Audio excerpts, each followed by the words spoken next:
There is no official admission that our bridgehead is free from concentrated artillery fire.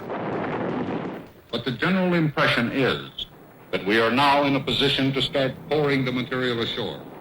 The tanks and the self-propelled artillery. Incidentally, they're all waterproofed for traveling in water up to 6 feet. Eyewitness accounts indicate that all movement has ceased in the area of the attack. The roads and rails carry no traffic. That means that the bombers can now start working further inland. Here is a report from Charles Collingwood, Columbia's correspondent with the Navy, who was with a tank landing craft. He says the first craft onto the beaches were the little LCVPs. They came in doggedly, looking very small and gallant with their heads up. Offshore, several miles, loomed the silhouettes of the big ships.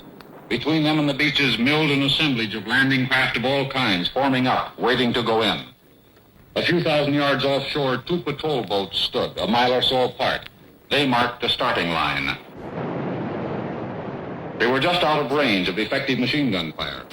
On those boats, each wave of landing craft dressed like a unit of foot soldiers and were then dispatched to the beach.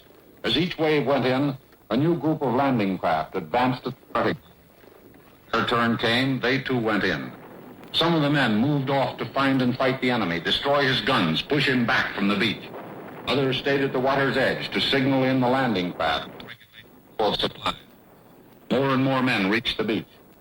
Boats kept coming in, landing their men, then backing off the shore and going back for another load. The guns began firing. At one end of the beachhead, a little knot of German prisoners began to form. Back among the big ships, the admiral decided he could now send in his bigger landing vessels, send them into the shore.